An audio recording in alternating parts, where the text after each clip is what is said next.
¿Alguien sabe lo que es el Bitcoin o tiene alguna idea? ¿Alguien ha tenido contacto? Levante la mano y ha tenido algún contacto con el Bitcoin. Nada. Bueno, el Bitcoin es una moneda digital, criptográfica, que ha nacido en los últimos 4 años, surgió. Tiene como concepto central,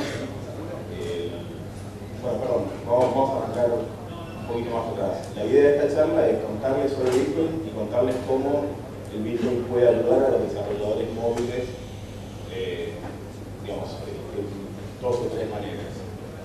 El Bitcoin nace hace unos 4 años, creado por una especie de colectivo llamado Satoshi Nakamoto, que se basa en la idea de un concepto desarrollado por Wei Dai en 1998 de la creación de una moneda criptográfica.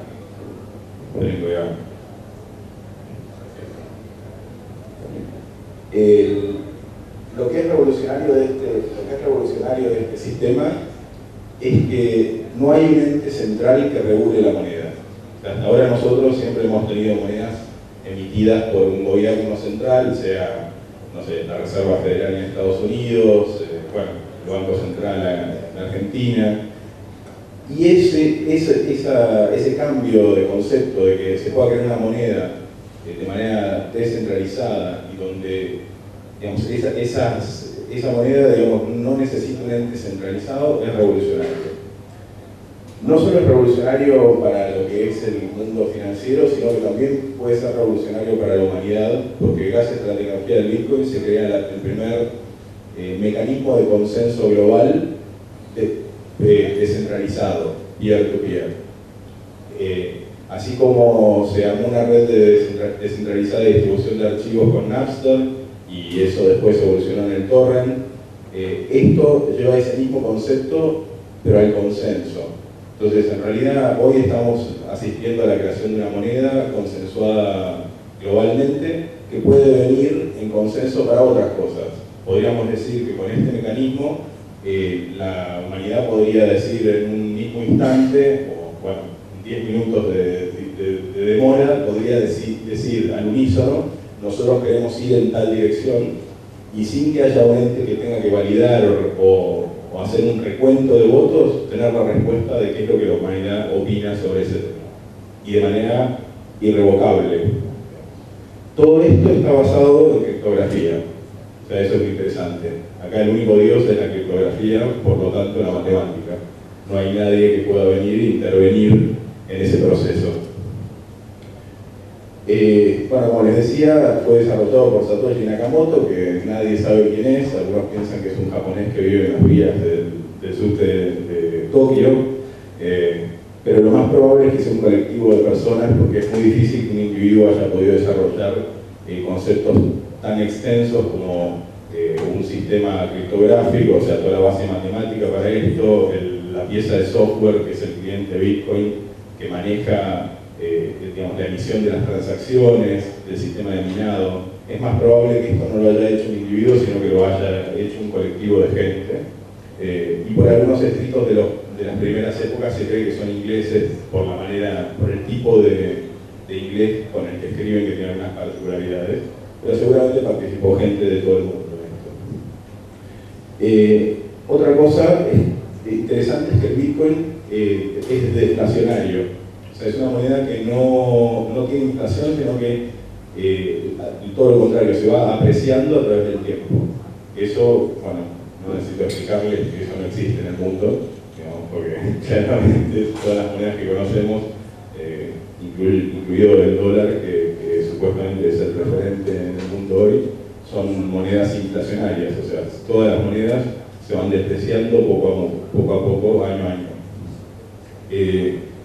Entonces, eso también tiene un valor especial, y muchas veces desde esa concepción se lo ve como si fuera una especie de oro 2.0, porque al tener una disponibilidad limitada, cuando llegue el fin de los tiempos tendremos más o menos 21 millones de bitcoins.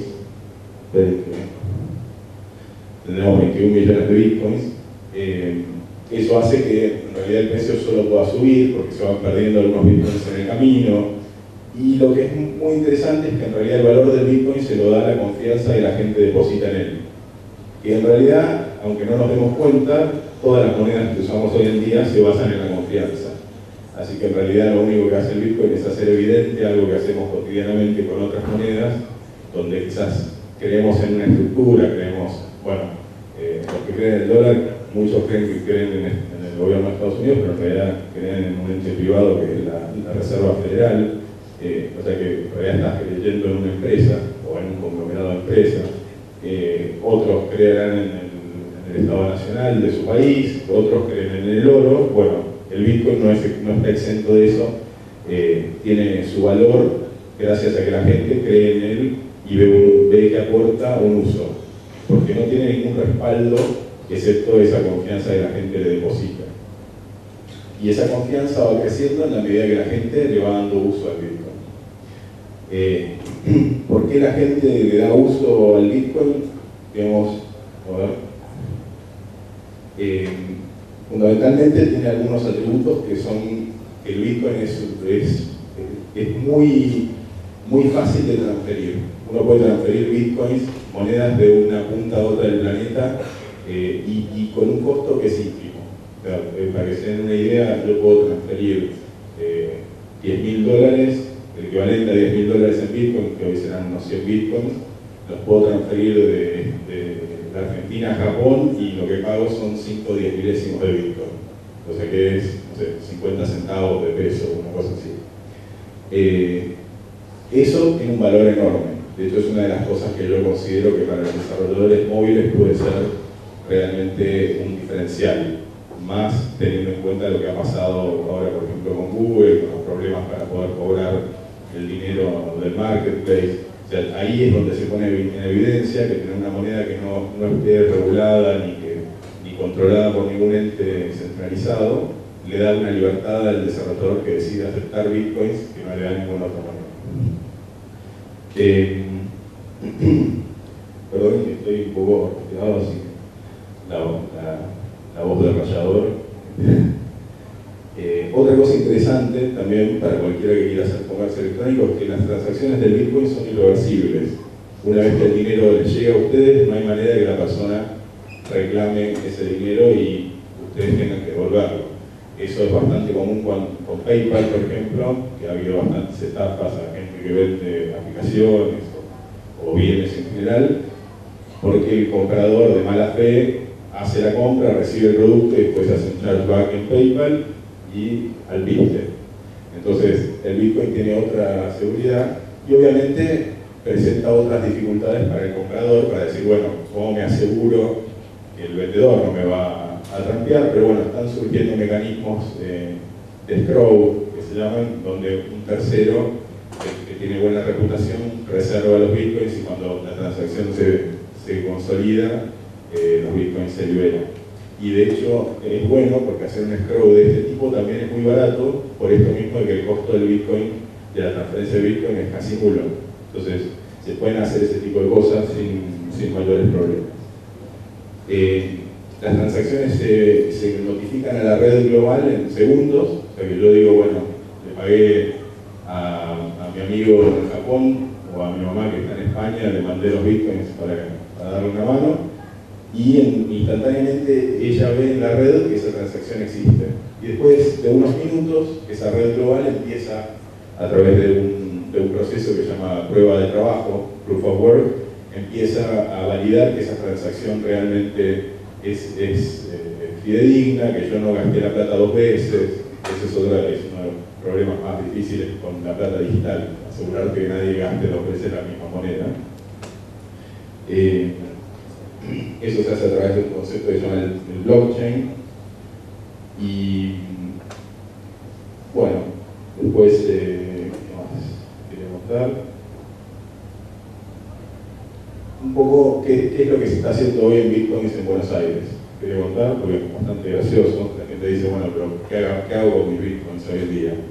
Y la verdad que de a poco se van pudiendo hacer más y más cosas. Hay una escuela de turismo que está aceptando dar cursos de turismo y acepta que se paga con bitcoins. Creo que incluso hizo unos cursos de pastelería también, para que le interese pagar con bitcoin. Bueno, después hay una imprenta que empezó a aceptar bitcoin también. Hay un servicio de hosting que se llama Medva, que está ofreciendo hosting por bitcoins, un sistema de GPS, un departamento. Hay un loco ahí que decidió vender su departamento por bitcoin. Está cambiando el precio todo el tiempo, porque el bitcoin es muy volátil, entonces para estas cosas es muy difícil, porque ahora claro, un día debe pedir 1000 bitcoins y al otro 700, pero bueno, allá él. Hay una señora que pinta cuadros que también decidió vender sus cuadros por bitcoins, muebles por bitcoins. Un paper que es interesante, si les interesa profundizar en esto, el Bitcoin.org es una muy buena fuente de información sobre el Bitcoin en español, y ellos hicieron un libro explicando el por qué Bitcoin va a revolucionar el mundo, o algo así.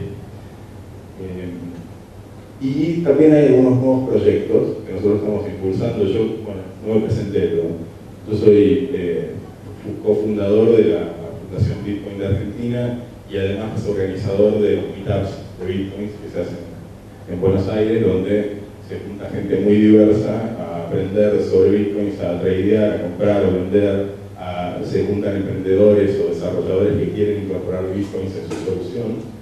Así que ahora al final les voy a mandar un link. Y hay algunos proyectos nuevos que están ahí en vías. Uno se llama Ecotaxi, para pagar tu taxi con Bitcoins.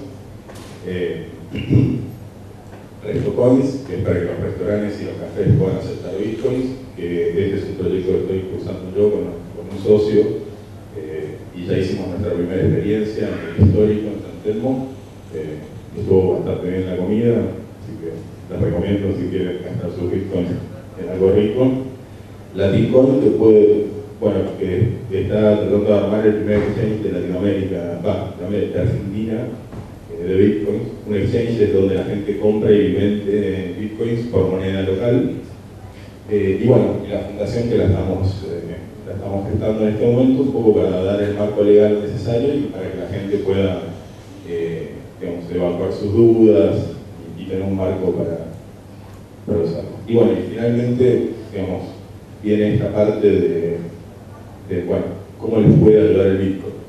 Igual antes de entrar en esto, no sé si alguno tiene dudas sobre todo lo que dije, porque mandé ¿alguien quiere preguntar algo? ¿Le llama la atención algo?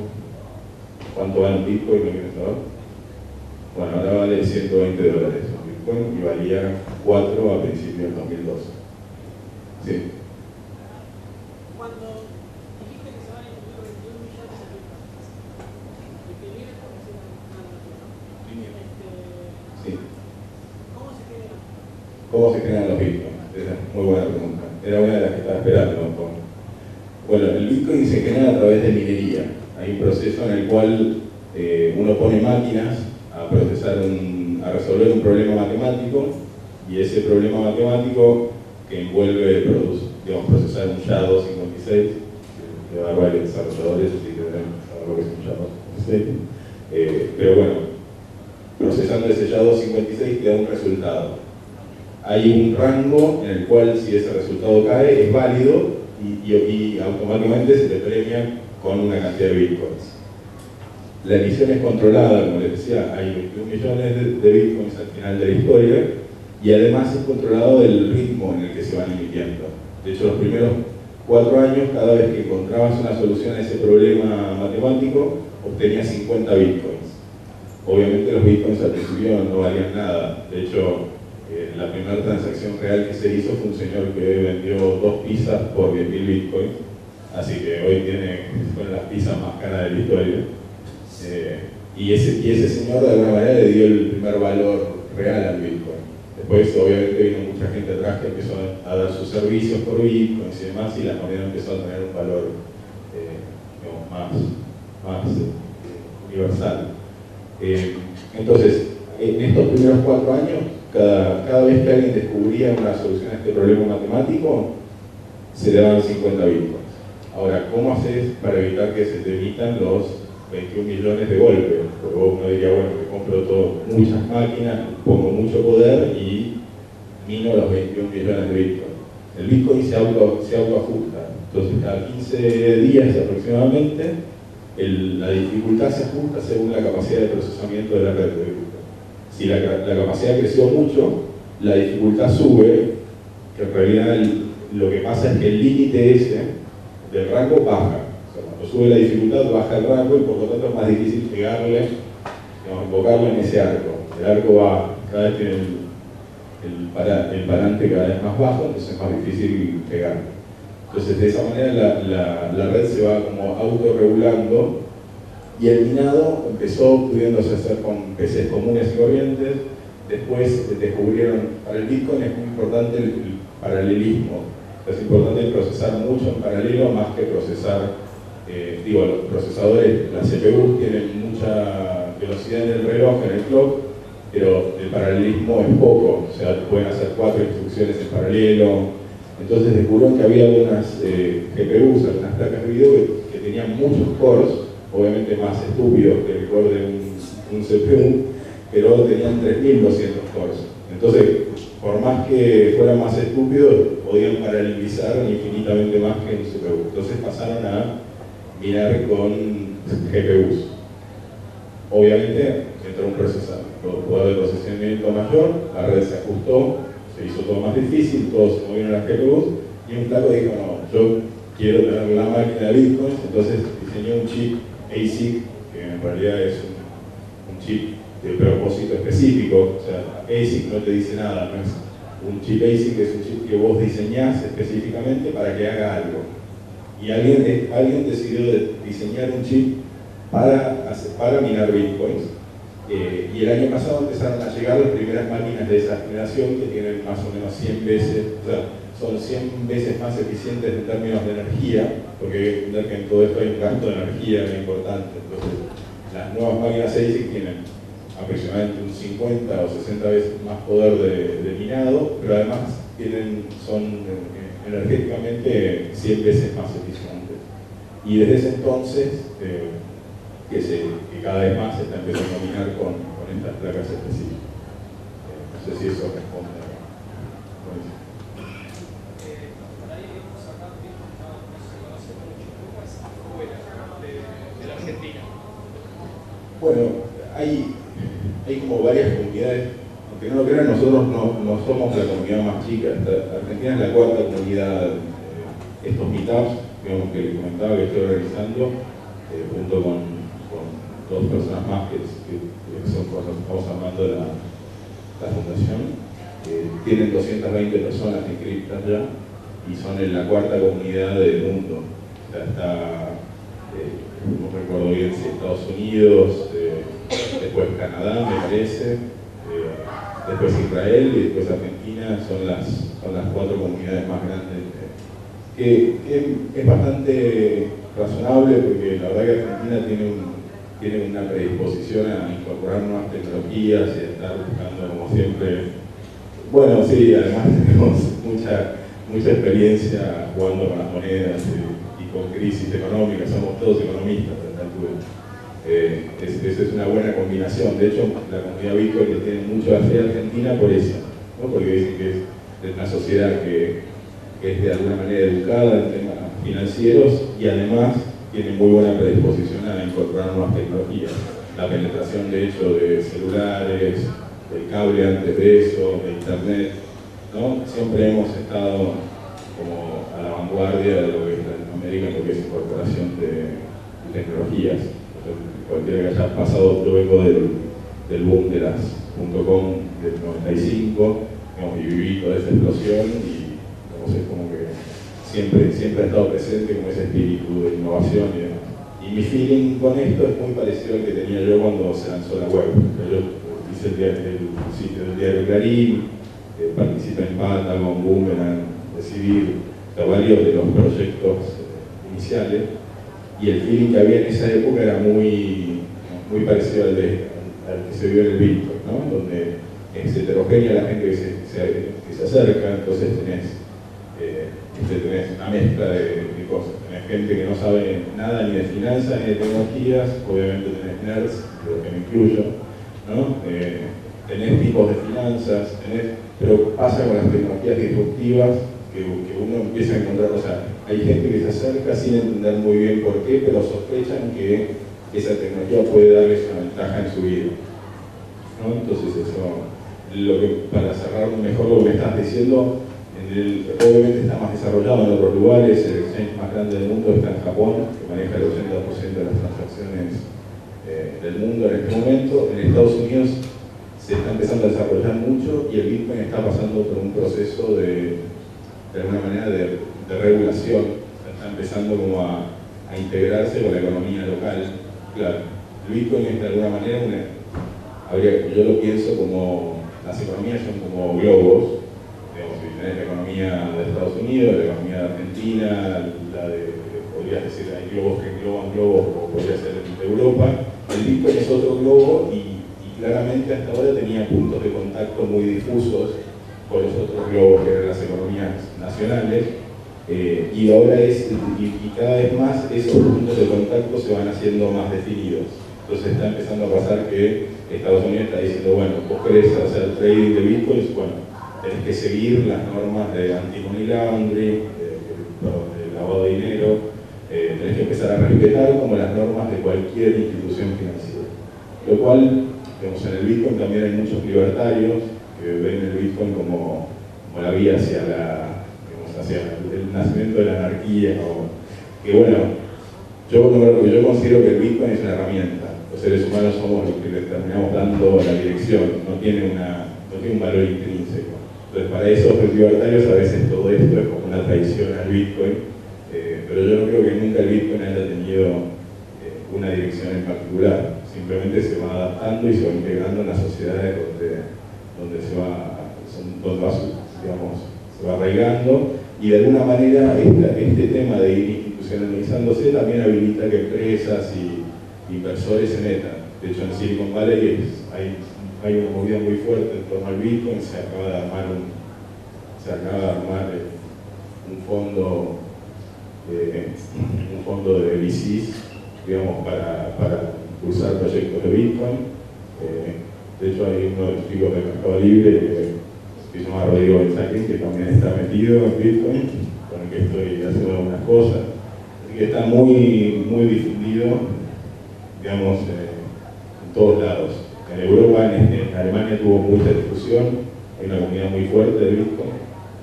Es muy interesante, la verdad que para mí lo interesante del Bitcoin es que habilita a pensar en cosas que nosotros nunca nos cuestionamos, ¿no? Además de que tiene fines prácticos muy concretos, ¿no? No sé si hay alguna otra pregunta.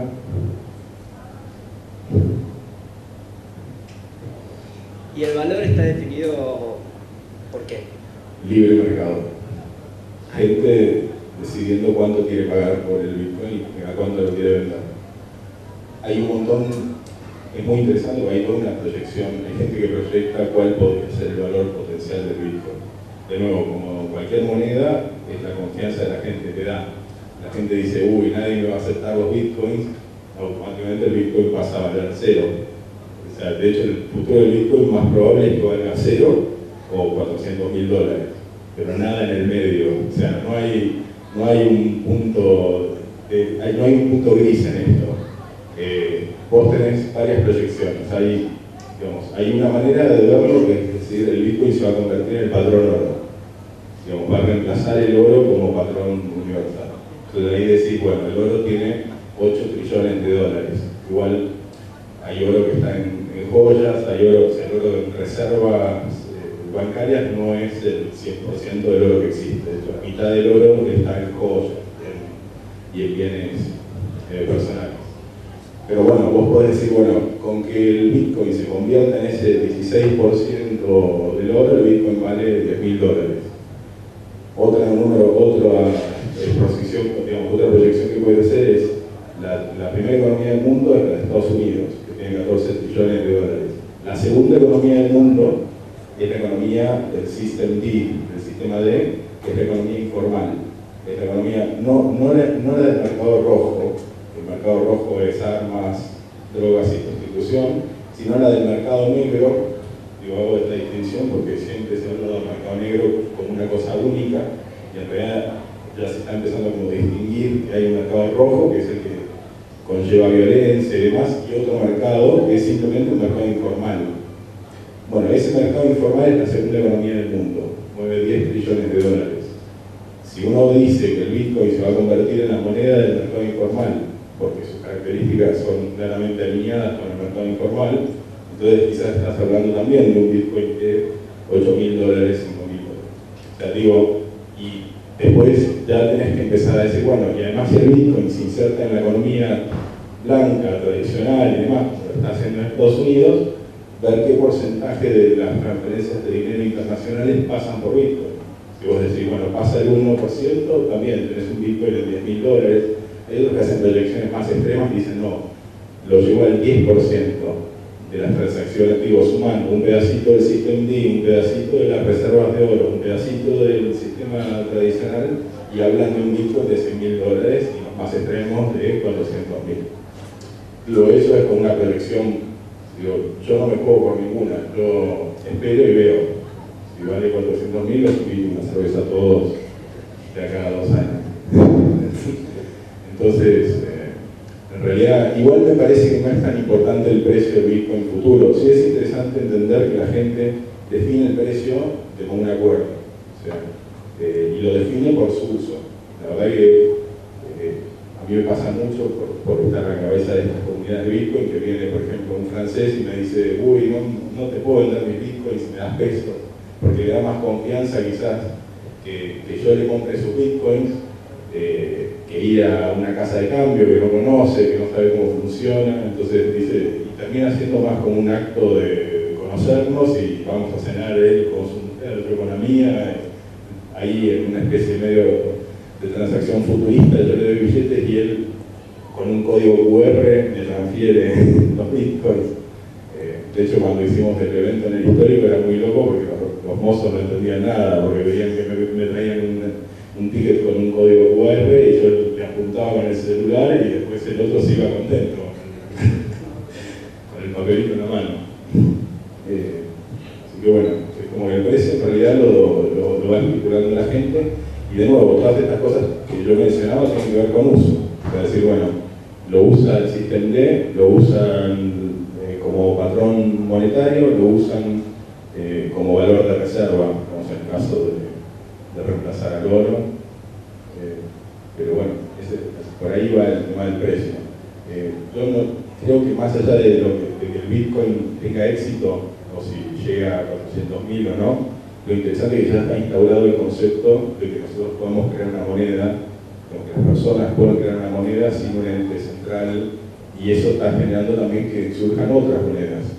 Ya no es solamente el Bitcoin, está el Litecoin, el BBCoin, hay algunos muy locos, tipo Barbecue Coin, obviamente ya empiezan a ser payasadas, pero hay 3 o 4 monedas alternativas que también tienen otras virtudes distintas, quizás son menos seguras, pero tienen velocidades de confirmación más rápidas, entonces las puedes usar para mover, digamos, montos más chicos. Bueno, no sé si eso responde lo del precio, pero ¿alguna otra pregunta? ¿Cuántos hay generados? Hay 11 millones generados hasta ahora, la mitad. Lo que pasa es que como va decreciendo la velocidad de emisión, más o menos el 90 y pico de los bitcoins se van a generar desde acá hasta el 2033. Y después hasta el 2140 se emite el último 2%.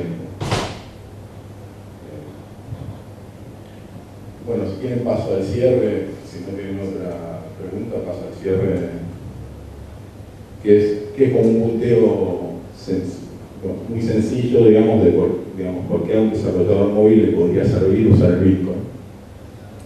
Una de las cosas es el tema de que ustedes pueden embeber la dirección de Bitcoin ahí y recibir pagos, y para digamos, directamente desde su app pueden meter un código QR o conectar con un link con el sistema de pago Bitcoin que tenga ¿cómo se llama?, el comprador de su aplicación y pueden pagarle sin ningún tipo de intermediario. Esa es una ventaja bastante importante. Y para el que les paga, no necesita, para el que les paga no necesita exponer ningún dato personal. Y eso también puede ser una ventaja para el que compra, ¿no? Sí. Perdón, pregunta, señorita Retorcina. ¿La gente no te puede decir nada por no emitir una factura en bitcoins? Bueno, es que es un tema a resolver. Nosotros, en el restaurante, lo que hicimos fue emitimos una factura en pesos. Es medio raro porque emitimos una factura en pesos y se recibió en bitcoins y estamos viendo cómo macheamos una cosa con otra.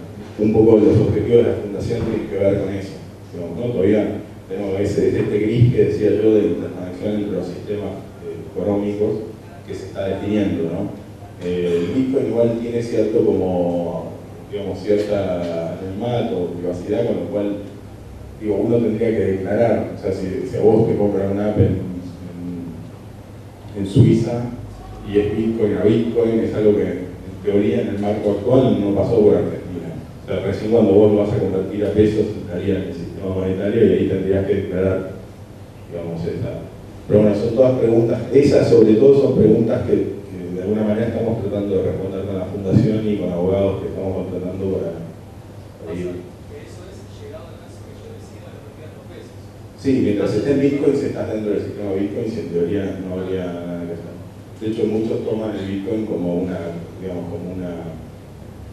como trabajo criptográfico, ni siquiera como moneda. Entonces, esfuerzo criptográfico que vos intercambiás, es como intercambiar un objeto, más parecido a un trueque que a un intercambio de divisas. Pero bueno, evidentemente con todo lo que está pasando en Estados Unidos están llevándolo a que sea más parecido a un intercambio de divisas, ¿no? Pero todavía está medio gris. Claro, y sí, la divisa en realidad es eso, es una sublimación del intercambio de bienes, ¿no?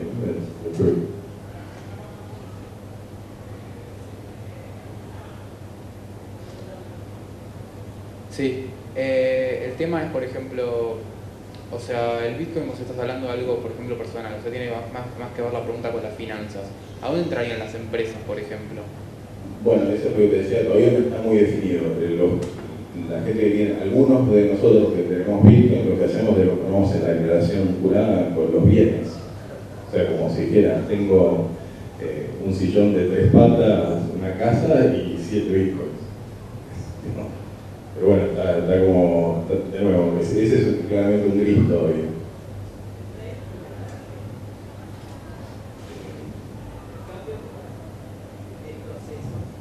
Bueno, el proceso depende de dónde estés, ¿no? Por ejemplo, si estuvieras en Japón, simplemente, o si tenés una cuenta con la que puedas hacer una transferencia internacional, mandás la plata a MTGOX y cuando se deposita en MTGOX podés hacer ofertas y decir, bueno, quiero comprar tantos bitcoins y vos decís al precio que a vos te sirve. Y hay lo que se llama un order book, que es un libro de órdenes donde la gente va diciendo, bueno, yo a este precio compro. Bueno, obviamente si alguien compra a un precio superior, primero la gente si alguien compra a un precio superior, la gente va a primero venderle a ese y después se va como vaciando el order book hasta que llegue al punto donde vos estás dispuesto a vender. Por eso es interesante que no hay una regulación, entonces la gente libremente define cuál es el precio que está dispuesto a vender y a comprar. De hecho pasó hace poco una burbuja muy grande del Bitcoin, como una estampida generada, donde el Bitcoin llegó a $260 y después de eso bajó a 60.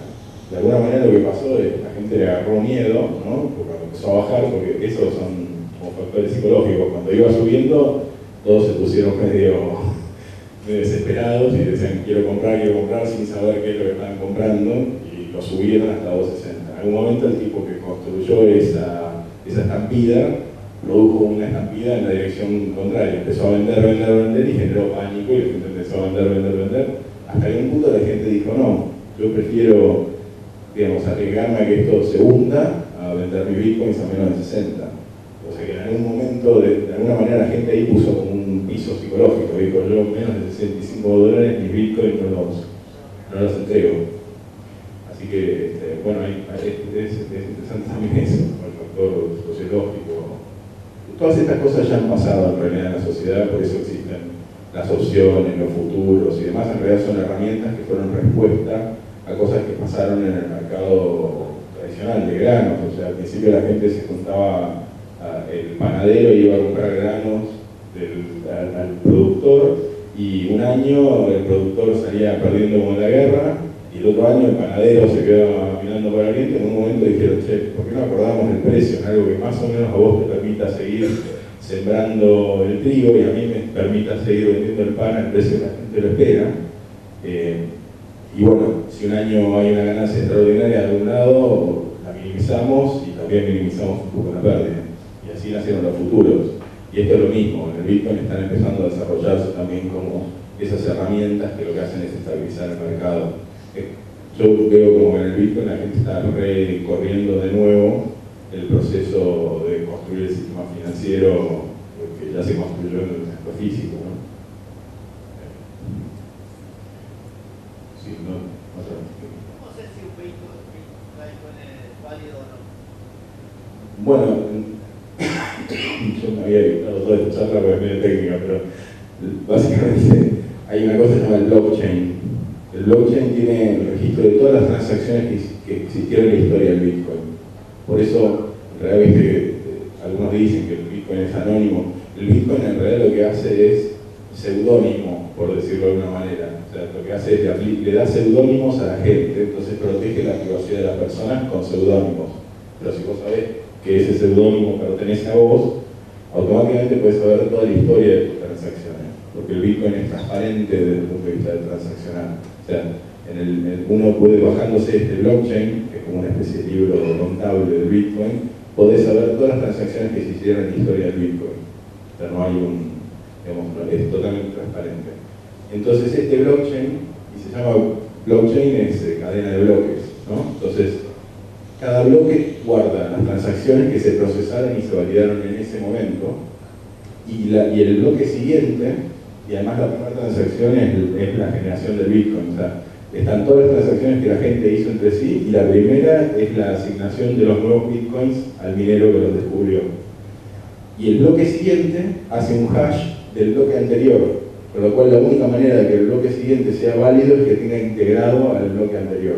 Y así en toda la historia del Bitcoin. Con lo cual no hay manera de adulterar transacciones, digamos, hacia atrás, porque ya la cadena está armada de tal manera que si no, fallaría la validación de la cadena, o sea, dejaría de ser válida la cadena. Y es muy difícil, digamos, adulterar un bloque en particular, porque, digamos, lo que se hace es justamente esta prueba de trabajo, que es todo este trabajo estadístico que se hace para llegar a un resultado, y la única manera de adulterarlo es haciendo ese trabajo. Y entonces, digo, es como que la energía que tendrías que tener para poder adulterar el bloque sería mucho menor que la plata que ganarías adulterándolo. Entonces eso hace que, digamos, que el Bitcoin, que las transacciones estén seguras. Ver que la transacción se hizo es totalmente transparente, porque todas las transacciones están a disposición. Si vos sabés la dirección de donde salió la transacción o la dirección donde llegó, podés digamos, verificarlo vos mismo yendo a la web. Hay un sitio llamado blockchain.info que tiene un browser y podés ver transacciones de dirección y demás.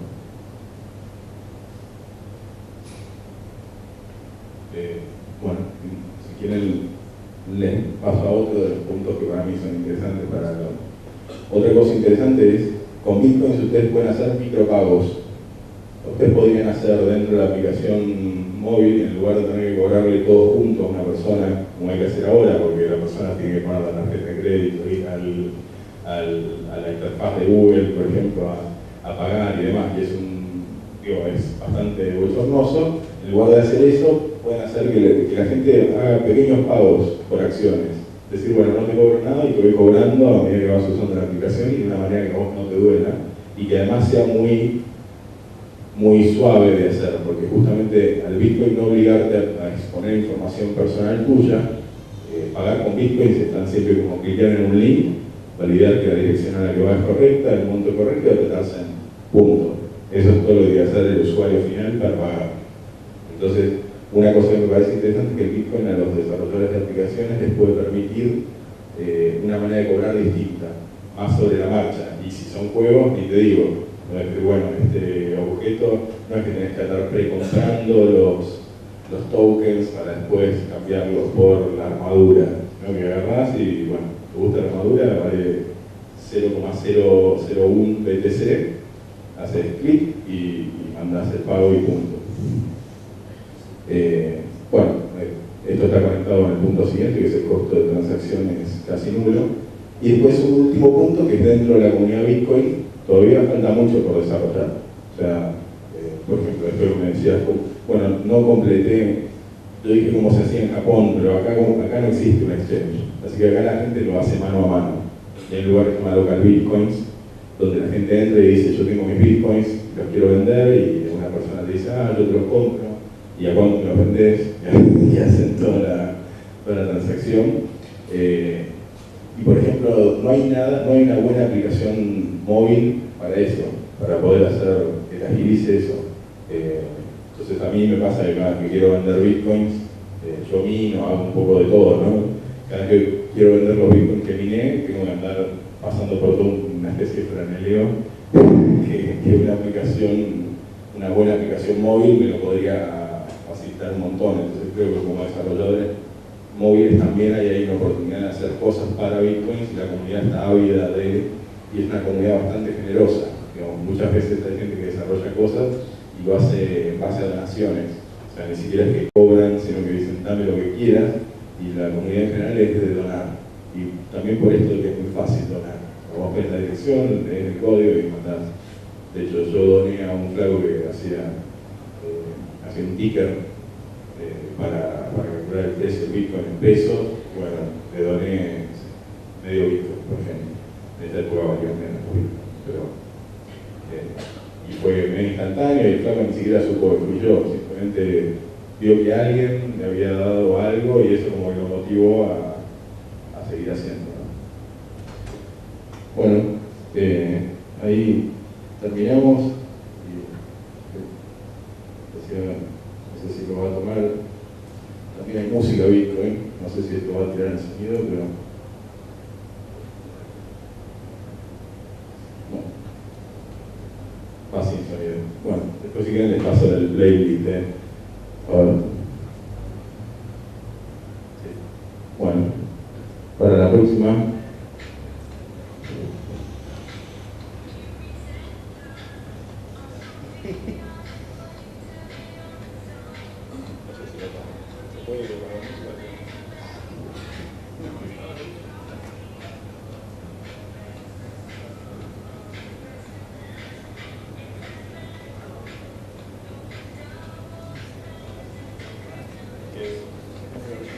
Si lo leen, es como una especie de declaración de principios del Bitcoin.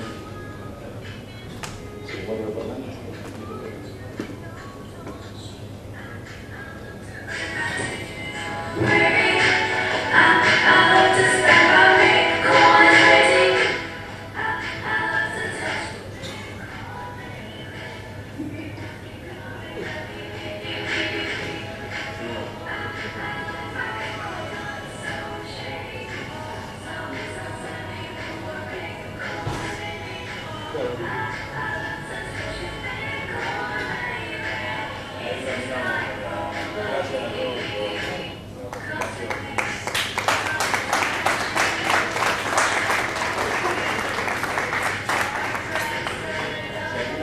Contactarme.